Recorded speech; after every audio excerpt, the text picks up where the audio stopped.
분들 서로 인사합시다. 주 안에서 사랑합니다.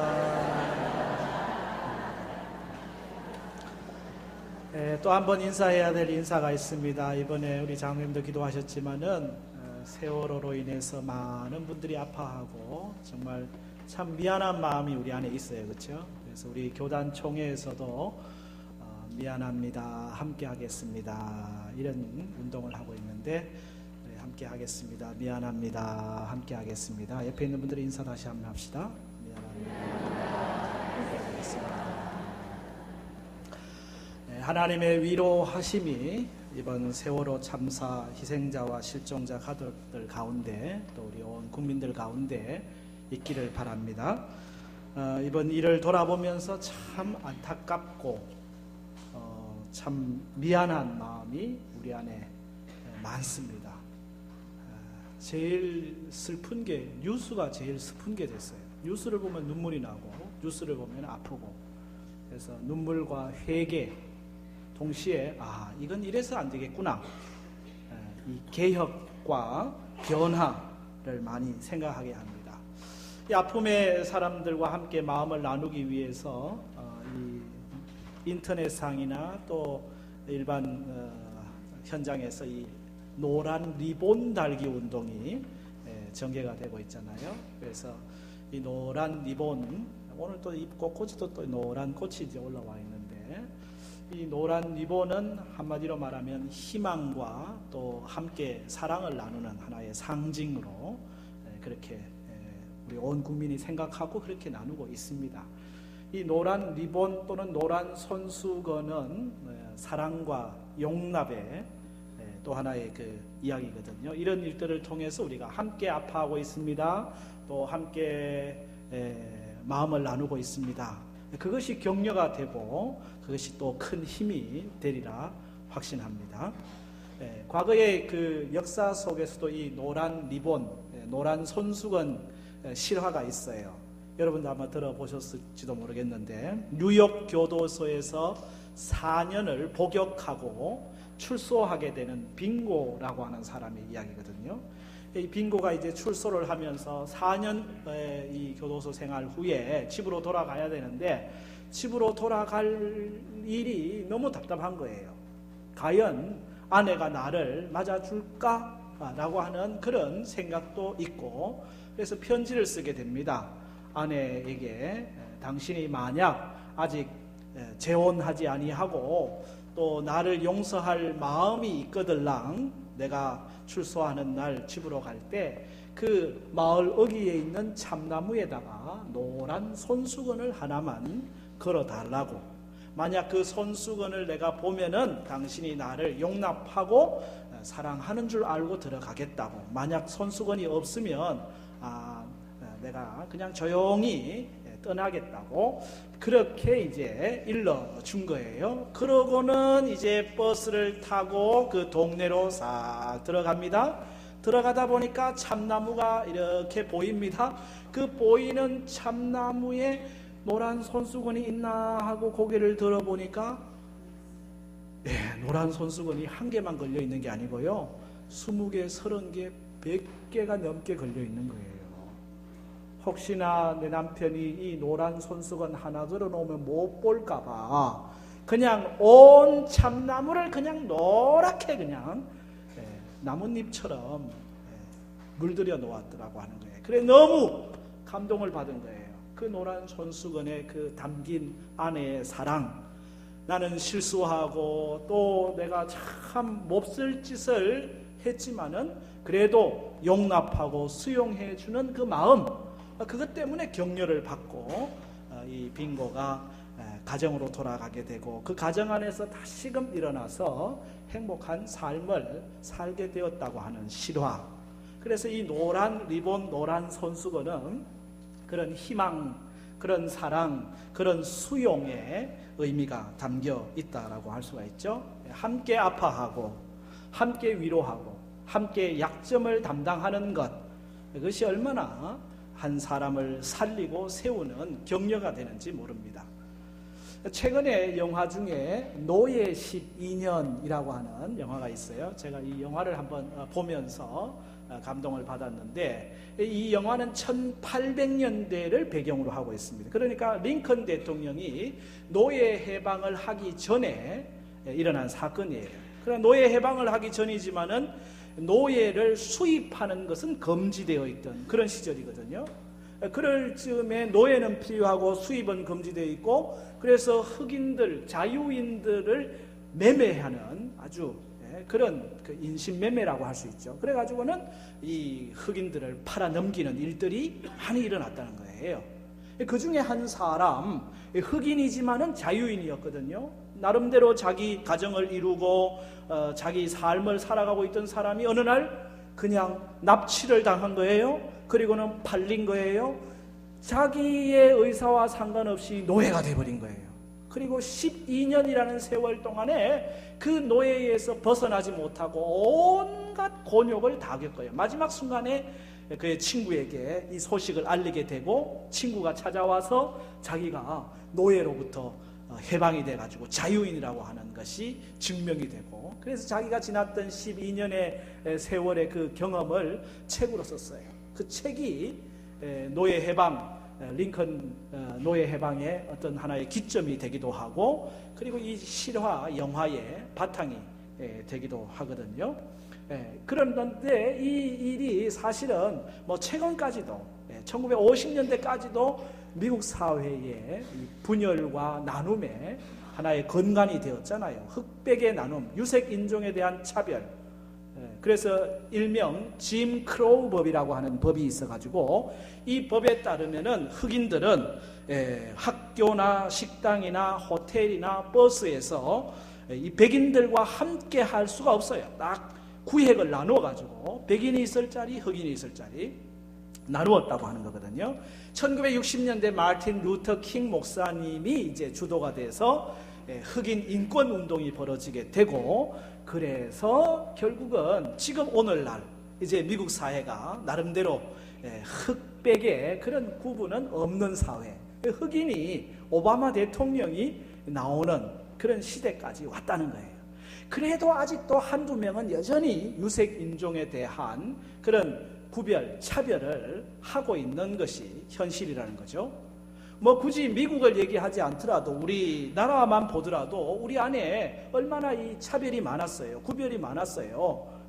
신분에 따라서 그 상놈이냐 양반이냐에 따라 가지고 얼마나 차등이 많고, 서자 출신들, 여자들의 어떤 그 역할, 또 특권이라고 하는 건 전혀 누리지 못하는 그런 사회를 살잖아요. 오늘 우리 한국이 좀 많이 경제적으로 윤택해져서 동남아 쪽에서 코리안 드림을 가지고 오는 많은 분들이 있어요. 그런데 그분들에 대한 대우와 처우가 온당한가? 그렇지 못한 경우가 많거든요. 그분들을 그냥 너무 한대하는 그런 일들이 우리 가운데 있는 걸 보면 우리가 누군가를 손가락질할 수 없는 그런 형편에 있다라는 생각을 해요. 여전히 오늘 우리 시대 안에 이 분열과 나눔이 있어요. 지역주의가 있잖아요. 사람이 인품이 어떠냐, 실력이 어떠냐 상관없어요. 그 사람이 어느 지역 출신이느냐에 따라서 예스 노가 갈려지는 희한한 일들이 아직도 우리 대한민국 안에는 있다고 하는 것, 그런 것이 얼마나 안타까운 일인지 모르죠. 있는 사람과 없는 사람의 구별이 여전히 있고요, 권력이 있는 사람과 없는 사람의 차별이 여전히 존재하고 있다는 거잖아요.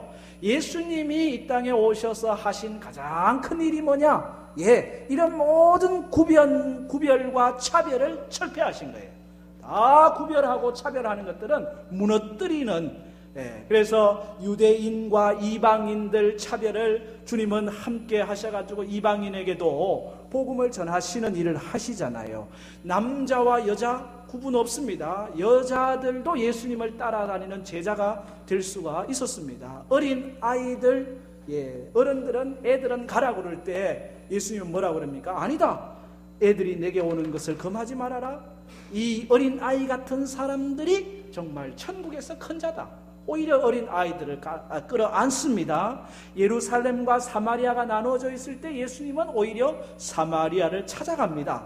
죄인이다, 세리다 다 멸시하고 있을 때 오히려 예수님은 죄인을 찾아가고 세리를 찾아가고, 예수님 안에는 아무런 구분이 없습니다. 예수님 안에는 아무런 차별이 없습니다. 예수님은 다 받으시는 분이십니다.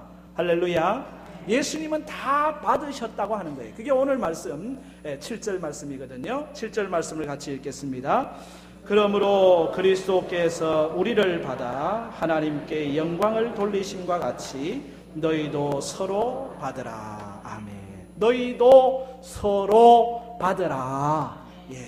우는 사람들과 함께 하고요, 마음 아픈 사람들과 함께 하고요, 가난한 사람들과 함께 하고요, 연약한 사람들과 함께 하고요, 힘없는 사람들과 함께 하고요, 다 약점 실수하는 사람들과 함께 하고 다 받으라는 거예요. 다 받으라는 거예요. 강한 사람들은 약한 사람, 건강한 사람은 건강치 못한 사람, 부자들은 가난한 사람을 다 받으면서 배척하지 말고 용납할 것을 말씀하고 있는 거거든요. 여러분, 우리가 사랑하는 사람을 용납하고 받는 건 쉬워요. 근데 사랑하지 않는 사람, 정말 내 마음에 들지 않는 사람, 그 사람을 내가 어떻게 받을 수 있습니까? 라고 할 때 오늘 사도 바울은 예수님과 우리의 관계를 통해서 설명하고 있어요. 왜? 예수님께서 우리를 받으셨으니까. 여러분이 이뻐서 예수님 받았습니까? 여러분이 정직하고 깨끗하고 온전하기 때문에 예수님 받았습니까? 예수님이 오늘 우리의 허물 많고 부족하고 연약한 그대로 받으셔서 하나님께 영광을 돌리셨다면 너희도 서로 받는 것이 마땅하다. 그걸 말씀하고 있는 거거든요. 예수님 당시에 사람들은 다 이리저리 구별하는 삶을 살았잖아요. 그러나 예수님은 아니에요. 다 받는 거예요. 연약한 자들도 힘든 자들도. 건강한 자만 받으면 어떻게 해요? 병든 자라는 의사가 필요하다. 내가 바로 의사다. 예수님이 병든 자를 받으시고 다 하나로 만들어 가시는. 그래서 에베소서 2장에 주님의 사역을 이렇게 설명했습니다. 이제는 전에 멀리 있던 너희가 그리스도 예수 안에서 그리스도의 피로 가까워졌느니라. 그는 우리의 화평이신지라 둘로 하나를 만드사 원수된 것 곧 중간에 막힌 담을 자기 육체로 허시고. 주님은 모든 장벽을 허무시는 분이십니다. 주님은 다 그렇게 해서 서로 손잡고 품어 안도록 하시는 분이에요. 여기 받아준다라고 하는, 받는다라고 하는 말은 헬라어 원어로 보면은 친구를 삼는다, 용납한다, 서로 교제한다. 예수님이 우리를 친구 삼으셨다는 거예요. 우리를 용납하셨다는 거예요. 누가복음 15장에 예수님의 비유가 나오지요. 둘째 아들이 아버지 자기 재산 다 가지고 나가서 다 잃어버립니다. 탕진했습니다. 아버지 앞에 가면 아버지가 나를 받아줄까? 걱정이 태산 같습니다. 그런데 둘째 아들 집으로 돌아올 때 아버지는 맨발로 달려가서 그 아들을 끌어안고 그 아들을 다시 품어 안고 다시 아들 삼고 죽었던 아들 살아왔다 기뻐하고 즐거워하고 잔치를 베푸시는 것이 아버지 마음이라고 하는 것, 이게 주님의 마음인 줄로 깨닫기를 바랍니다. 여러분, 사람이 왜 잘 수용하지를 못합니까? 생각의 차이, 문화의 차이라고 할 수도 있겠지만은 서로의 개성과 다양성을 잘 이해하지 못하고 서로의 약점을 배려하지 못하는 데서 있는 거예요. 실수할 수도 있고요, 연약한 점이 있을 수도 있고요. 그럼에도 불구하고 해야 되는데 너는 나에게 이런 실수했다, 너는 나에게 이런 잘못을 했다, 그러므로 내가 너를 받아줄 수 없다라고 하는 생각을 갖고 있거든요. 오늘 우리는 뭐 정직하고 우리는 뭐 깨끗한가요? 그렇지 않잖아요. 다 털면 먼지 안 날 사람이 없잖아요. 다 허물 많잖아요. 여러분, 어떤 한 남자가 차를 몰고 치킨집 앞에 딱 차를 세워놓고 치킨집에 들어갔어요. 그래가지고 치킨 한 마리를 시켰어요. 치킨 한 마리를 이렇게 상자에 담아가지고 밖으로 나옵니다. 조금 지났는데 이 남자가 치킨 상자를 들고는 헐레벌떡 가게 안으로 다시 들어와요. 무슨 일인가 해가지고 주인이 물었더니 아이고, 이 치킨 상자 안에 돈다발이 이만큼 들었어요. 오늘 하루 장사한 매상을 뭐 어떻게 잘못했는지 그게 쑥 들어가 버려가지고, 이게 뭐 이 사람이 가져간 것도 아니고 훔친 것도 아니고 그냥 뭐 모르는 척하고 싹 닦아버리고 가져가 버리면은 할 말 없지만은, 근데 이 사람이 가지고 와가지고 이거 당신 돈 같은데, 이 주인이 얼마나 고마워요. 너무너무 감사하잖아요. 야, 참 고맙습니다. 당신같이 정직한 사람, 이런 분들은 좀 세상에 알려서 좀 미담 사례로 전파를 해야 됩니다. 신문사에 기사를 좀 냅시다. 너무너무 고맙습니다. 제가 사례도 하지만은 이런 일은 좀 기사화해야 됩니다. 그랬더니 이 남자가 아유, 괜찮아요. 제가 뭘 큰일을 했다고, 이건 누구나 하는 일인데, 그러면서 전 기사화하지 말자는 거예요. 아유, 이분이 정직할 뿐만 아니라 겸손하기까지 하시네. 아유, 이런 분은 진짜 기사화해가지고 우리 사회를 좀 훈훈하게 해야 된다고 설득을 이 주인이 하는 거예요. 제발 이름도 가르쳐 주시고 좀 제가 신문사에다가 이 기고를 할 테니까 기사를 합시다. 그랬더니 한사코 애원을 하면서 기사화하지 말라고 이렇게 말하는 거예요. 그래서 너무 그러니까 무슨 사연이 있는가 싶어서 물었더니 이 남자가 하는 말이, 저 차에 타고 있는 사람이 내 집사람이 아닙니다. 그래 얘기를 하더래요. 아직도 무슨 말인지 못 알아들으셨나 본데.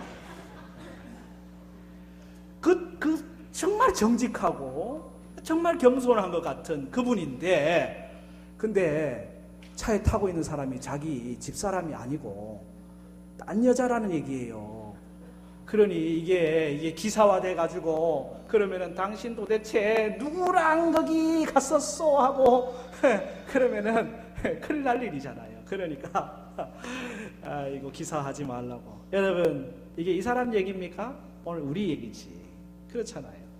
나는 어찌 보면은 참 정직하고요, 어찌 보면 겸손하고요, 어찌 보면 참 사랑이 많은 것 같은데요, 돌아서 보면요 냄새나요. 지저분한 게 많아요. 부족한 게 많아요. 예수님께서 우리를 용납하셨다고 하는 사실은 바로 우리의 연약함, 우리의 부족함 다 이해하시고 용납하셨다라고 하는 사실이거든요. 여러분, 자기 판단과 감정과 생각으로 많은 사람을 구별하고 차별할 때가 많잖아요. 상대방의 실수와 허물까지도 용납하고 받아들이는데 인색할 때가 많잖아요. 그러나 주님은 우리를 있는 모습 그대로 받으셨으므로 오늘 우리도 있는 모습 그대로 받읍시다. 연약하면 연약한 대로, 힘들면 힘들 대로, 아프면 아픈 대로, 상처 있는 사람이면 상처 있는 그대로 끌어안아 주기를 바랍니다. 옆에 있는 분들 서로 인사합시다. 있는 모습 그대로 받겠습니다. 말은 그렇게 하고는 또 그래가지고 내가 너를 받겠냐, 좀 고쳐라, 바꿔라, 그럴 때가 많거든요. 여러분, 있는 모습 그대로 받으면 그 사람이 바뀌어요. 고쳐져요. 이게 원리예요. 고치라고 해서 고쳐지는 게 아니고요, 받으면 고쳐지는 게, 이게 주님의 원리거든요. 주님이 우리를 받아주셨으므로 서로 받아라. 우리가 서로 받아야 될 또 하나의 이유는 뭐냐면, 하나님께서 우리를 사랑하시는데 어느 특정한 사람, 특정한 부류만 사랑한 게 아니라 하나님이 모든 사람을 사랑하셨다. 열방을 향해서 하나님은 사랑을 갖고 계시다고 하는 사실을 생각하면은 우리는 오늘 모든 사람들을 받게 된다라고 하는 사실이거든요. 여러분, 로마 교회 안의 문제는 뭐냐면은 유대인과 이방인들이 구별되는 거예요. 강한 자와 약한 자의 차별이에요. 나누임과 분열이에요. 예수님은 유대인과 이방인을 다 하나로 보셨거든요. 동일하게 용서하셨거든요. 둘 다 구원의 대상이요, 둘 다 은혜의 대상이요, 둘 다 사랑의 대상인 거예요. 하나님은 여러분도 사랑하시지만 여러분이 미워하는 사람도 하나님은 사랑하십니다. 하나님께서, 예수님께서 여러분을 위해서도 십자가에 죽으셨지만 여러분이 미워하는 사람을 위해서도 십자가에 죽으셨습니다. 하나님의 사랑은 열방을 향한 사랑이에요. 그런데 이스라엘은 그렇지 않잖아요. 민족을 나누잖아요. 요나를 보세요. 요나가 하나님의 명령 따라 니느웨에 가서 회개를 선언하라 그럽니다. 회개를 선포했습니다. 그런데 니느웨 사람들이 회개합니다. 그러니까 요나가 화가 났습니다. 왜? 이방인들은 심판을 받아야 되는데 왜 회개하냐 이거예요. 하나님 이러면 안 되지 않습니까? 화를 내고 싫어합니다. 그때 주님께서는 너 왜 화내냐? 너 왜 싫어하느냐? 니느웨의 12만 명 그들은 다 앞뒤를 좌우를 분별하지 못하는 사람은 내가 그들을 아끼는 것이 당연한 거 아니냐? 그렇게 말씀하시면서 하나님의 사랑이 이방인에게도 있음을 말씀하잖아요.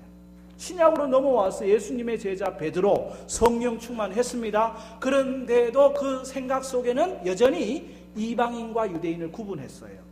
하루는 기도하는 중이었습니다. 베드로가 환상을 봅니다. 보자기 하나가 하늘로부터 내려왔는데 거기에 짐승 4발 가진 속된 짐승들이 있어요. 하늘에서 음성이 들리기를 먹어라. 못 먹습니다. 이거는 속된 것입니다. 가증한 것입니다. 제가 이걸 어떻게 먹습니까? 또 음성이 들립니다. 먹어라. 먹어라. 3번 연거푸 들립니다. 계속 못 먹는다고.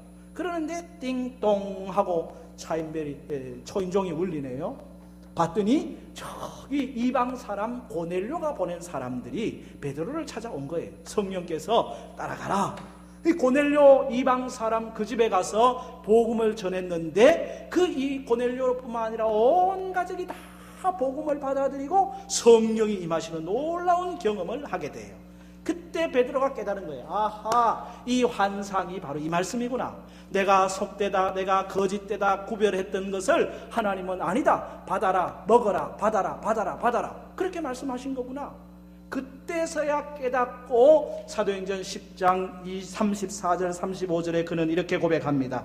내가 참으로 하나님은 사람의 외모를 보지 아니하시고 각 나라 중 하나님을 경외하며 의를 행하는 사람은 다 받으시는 줄을 깨달았도다. 하나님이 다 받으시는구나 라고 하는 사실을 깨달았다는 거예요. 3번이나 하나님과 싸웠습니다. 하나님 먹으라 그럴 때 먹어야 되는데 내 생각에 맞다 안 맞다 그렇게 하지 마시기 바랍니다. 하나님은 유대인이나 이방인이나 다 구원하시기를 원하셔요. 예수님도 이스라엘뿐만 아니라 이방인도. 이스라엘이 어떻게 구원을 받았는가? 8절 말씀을 보면은 하나님의 약속을 따라 내가 말하노니 그리스도께서 하나님의 진실하심을 위하여 할례의 추종자가 되셨으니 이는 조상들에게 주신 약속들을 견고하게 하시고 이 약속의 말씀을 따라 이스라엘 백성들이 다 구원을 받았습니다. 그럼 이방인들은 어떻게 유대인들은 어떻게 구원을 받았습니까? 이방인들은 어떻게 구원을 받았습니까? 그거는 하나님의 긍휼하심, 하나님의 불쌍히 여기심. 저와 여러분이 구원 얻은 그 방법이 이겁니다. 긍휼하심과 불쌍히 여기심. 그래 오늘 말씀 9절에 그렇게 돼 있잖아요. 이방인들도 그 긍휼하심으로 말미암아 하나님께 영광을 돌리게 하려 하심이라. 이방인들도 긍휼하심으로 하나님께 영광을 돌리게 하셨다는 거예요. 여러분 이 긍휼 불쌍히 여기심을 다른 표현으로 하면은 하나님이 우리를 양자 삼으셨다는 거예요. 이방인들은 율법도 없습니다. 할례도 없습니다. 또 조상의 약속도 없습니다. 그런데 어떻게 구원받느냐? 하나님께서 긍휼을 여기신 거예요. 자식이 아니었는데 자식 삼아준 거예요. 양자 삼으신 거예요. 양자가 되면서 하나님 나라 백성으로요, 하나님 나라 자녀로 입적이 되고 하나님 나라 자녀로 권리를 행사하고 하나님 나라 자녀로 하나님의 은혜를 누리게 되었다. 그걸 말씀하고 있는 거잖아요. 그러므로 하나님의 사랑, 하나님의 은혜는 모든 열방을 향하고 있습니다. 모든 사람을 향하고 있어요. 이걸 구약의 4가지 말씀을 통해서 사도 바울은 우리에게 증언하고 있는데 9절 하반절 말씀부터 보면은 시편 18편 49절을 인용한 말씀이죠. 기록된 바 그러므로 내가 열방 중에서 주께 감사하고 주의 이름을 찬송하리로다 함과 같으니라. 여기 열방 중에서, 열방이라는 단어를 여러분 주목하시기 바랍니다. 그 다음에 10절에는 신명기 32장 43절을 인용하신 건데 또 이르되 열방들아 주의 백성과 함께 즐거워하라 하였으며. 열방이 뭐예요? 모든 나라, all nations, 모든 나라들아, 모든 백성들아 주의 백성과 함께 즐거워하라. 11절은 세 번째 시편 117편 1절을 인용한 건데 또 모든 열방들아 주를 찬양하며 모든 백성들아 그를 찬송하라 하였으며. 그 다음 12절은 이사야 11장 10절을 인용한 말씀인데, 또 이사야가 이르되 이새의 뿌리 곧 열방을 다스리기 위하여 일어나시는 이가 있으리니 열방이 그에게 소망을 두리라 하였느니라. 아멘. 그렇습니다. 하나님의 사랑은 열방, 모든 나라, all nation, 모든 백성을 향하여 있습니다. 그러므로 우리가 모든 백성을 향하여 하나님 나라 복음을 전해야 됩니다. 모든 백성을 향하여 하나님 나라 구원을 선포해야 됩니다. 모든 나라, 우리의 이웃, 가족, 누구든지 예외 없이 어린아이든 어른이든 남자든 여자든 있는 자든 없는 자든 가난한 사람이든 또 병든 사람이든 상관없이 누구에게나 하나님의 사랑을 선포해야 합니다. 이것이 서로 받는 삶이잖아요. 오늘 목회 단상의 제목을 잘못된 안내 방송이라고 썼어요. 여러분, 여객선 세월호 사건에서 구명조끼를 입은 승객들에게 곧바로 선실 밖으로 대피해서 대기하라고 그렇게 안내를 했더라면 훨씬 많은 사람들이 생명을 구할 수 있었을 텐데, 정말 아쉽게도 이 급박한 상황에서 어설픈 안내 방송을 하기 때문에 선실이 더 안전하다, 그런 잘못된 방송 때문에 그래서 무고한 생명들이 더 많이 희생을 당하고 그 가족들에게는 돌이킬 수 없는 슬픔을 안겨준 거 아니겠어요? 여러분, 이 안내 방송, 잘못된 안내 방송이 오늘 여기 세월호에서만 일어난 줄 아세요? 오늘 우리 삶의 자리에 이런 잘못된 안내 방송이 얼마나 많은데요. 우리 아이들에게 학원 가서 공부 열심히 해라, 죽으라고 공부해라, 그래 좋은 대학 가야 된다, 그리고는 가둬놓는 거예요.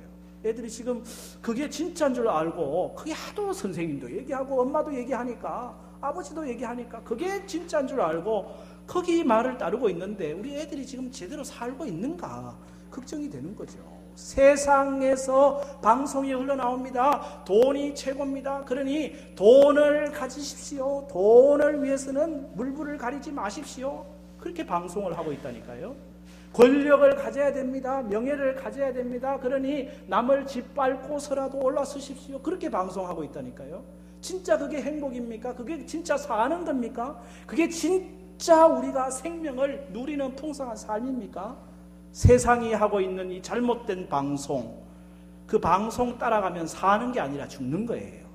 진짜 생명의 방송, 창조주와 하나님의 방송, 이 제대로 된 안내 방송을 해야 되는데, 오늘 우리 그리스도인들은 다 어떤 의미에서는 이 승무원들이잖아요. 구원호, 하나님 나라 천국 가는 구원호의 승무원들이, 이 승무원들이 안내 방송 잘 해야 되는데 하나님 나라 생명의 안내 방송을 하기를 바랍니다.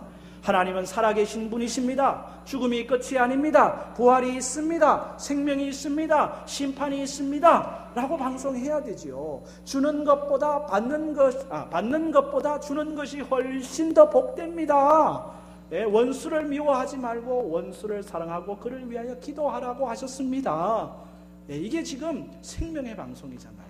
안내 방송. 하나님이 열방을 사랑하고 계시고 열방을 구원하고 계시고 열방을 향하여 복음 듣기를 원하는데, 여러분의 이웃들과 또 슬픔 당하고 힘들고 지친 이들 누구에게나 하나님의 이 사랑을 잘 방송하시기를 바랍니다.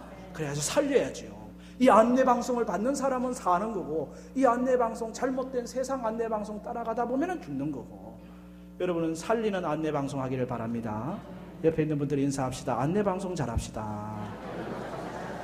오늘 우리가 입술로 우리의 삶으로 안내 방송하는 거예요. 아이고, 저 예수 믿는 사람, 경천교회 다니는 교인, 아유, 저러면 참 행복하겠네. 저게 바로 사는 길이네.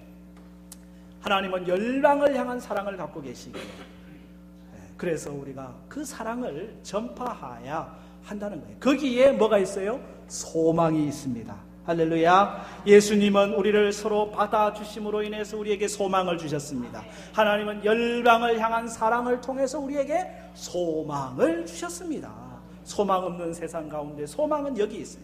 오늘 말씀 13절은 소망의 하나님에 대한 말씀을 하고 계시거든요. 13절 말씀 같이 읽읍시다. 소망의 하나님이 모든 기쁨과 평강을 믿음 안에서 너희에게 충만하게 하사 성령의 능력으로 소망이 넘치게 하시기를 원하노라. 아멘. 하나님은 소망의 하나님이십니다. 있는 사람에게만 소망, 아니요, 없는 사람에게도, 눈물 흘리는 사람에게도, 웃는 사람에게도, 건강한 사람에게도, 병든 사람에게도 다 소망의 하나님이셔요. 이 소망의 하나님을 만나면 육신의 연약함 있는 사람들이 고침을 받게 되는 줄 깨닫기를 바랍니다. 절망의 늪에서 헤어나게 됩니다. 무서운 질병에서 고침을 받습니다. 흑암과 압제에서 나오게 됩니다. 기쁨과 평화를 누리게 됩니다. 소망의 하나님이시니까. 소망의 하나님이시니까. 오늘 예배의 자리에 나오신 여러분, 소망의 하나님을 만남으로 여러분 안에 기쁨과 평강이 있기를 바라요. 예배의 자리에 나왔는데 나올 때나 갈 때나 똑같더라. 소망이 없었고 기쁨이 없었고 평강이 없었다. 그 뭐 문제 있는 거 아닙니까? 하나님 소망의 하나님인데 소망의 하나님을 만나면 기쁨이 있다고 평강이 있다고 얘기하고 있는데, 여러분이 찬양을 하는 중에 그 찬양이 여러분에게 기쁨이 되고 평강이 됩니까? 아멘 하시는 분이 많지는 않은 것 같으네. 여러분, 우리 찬양이 입술로 하는 찬양이 되면요, 내 안에 평강 기쁨 없어요. 어떤 분은 음악적으로 복식 호흡을 해야 된다고 그래가지고 배로 찬양을 해. 배로 찬양해가지고 그게 영광이 되고 기쁨과 평안이 오질 않아요. 영이신 하나님께 영으로 찬양하기를 바랍니다. 영으로 찬양할 때 소망의 하나님, 영이신 하나님과 함께 하면서 내 안에 진짜 기쁨과 평강이 오는 거예요. 찬송 한 구절을 해도 소망의 하나님과 닿아서 내 안에 기쁨과 평강이 오는 것이고, 예배 한순간 말씀 한 구절도 그걸 통해서 변화가 일어나는 거예요. 근데 그러면 영으로 찬양하고 영으로 예배를 드리는데, 그래서 오늘 중요한 구절이 13절에 있는데 놓치면 안 되는 구절이 있었어요. 그게 뭐냐면, 소망의 하나님이 모든 기쁨과 평강을 믿음 안에서 너희에게 충만하게 하사 무엇으로? 성령의 능력으로 소망이 넘치게 하시기를 원하노라. 성령의 능력이 있을 때 소망의 하나님을 만나 기쁨과 평강이 있습니다. 성령의 능력이 중요한 거예요. 성령이 여러분 가운데 임하기를 바랍니다. 여러분의 예배가, 여러분의 기도가, 여러분의 찬양이, 여러분의 봉사가 성령의 능력으로 행해질 때에 소망의 하나님과 하나 되게 되고 거기에 기쁨이 일어납니다. 평강이 일어납니다. 예배 생활, 기도 생활, 말씀 생활, 교회 생활 해도 소망, 기쁨, 평강 없는 이유는 성령의 능력이 내 안에 존재하지 않기 때문에 주님은 오늘 우리에게 성령으로 충만하기를 원하셔요. 성령의 능력이 임해야 되는 거예요. 그냥 물이 있어요. 그 물은 그냥 물이에요. 그러나 그 물을 가열을 하면은 그 물에서 수증기가 나와요. 수증기는 증기, 에너지가 되는 거예요. 힘이 되는 거예요. 성령으로 우리가 뜨거워지면 우리 안에 능력이 나타나게 되는 것이고 일하게 되는 것이고 힘있게 사역하게 되는 거예요. 그래서 평강을 나누고요, 기쁨을 나누고요, 소망을 나누는 삶을 살게 되는 것이거든요. 오늘 하나님께서 사도 바울을 통해서 우리에게 말씀하십니다. 예수님께서 그러하셨듯이 너희도 서로 받아라. 연약한 자, 힘든 자, 우는 자 다 손붙잡고 끌어안아줘라. 더 받아라. 실수하고 또 부족한 사람들도 다 받아라. 주님이 우리에게 받으셨던 것처럼 하나님이 온 열방을 향하여 사랑을 베푸시는 것처럼 오늘도 우리가 열방을 향하여 이 생명의 복음을 전해야 된다. 거기에 소망이 있고 거기에 기쁨이 있고 거기에 평강이 있다. 소망의 하나님, 평강의 하나님, 기쁨의 하나님을 우리의 서로 받음을 통하여 그리고 그리스도의 생명의 복음을 전함을 통하여 나누는 은혜가 우리 모두에 있기를 축복합니다.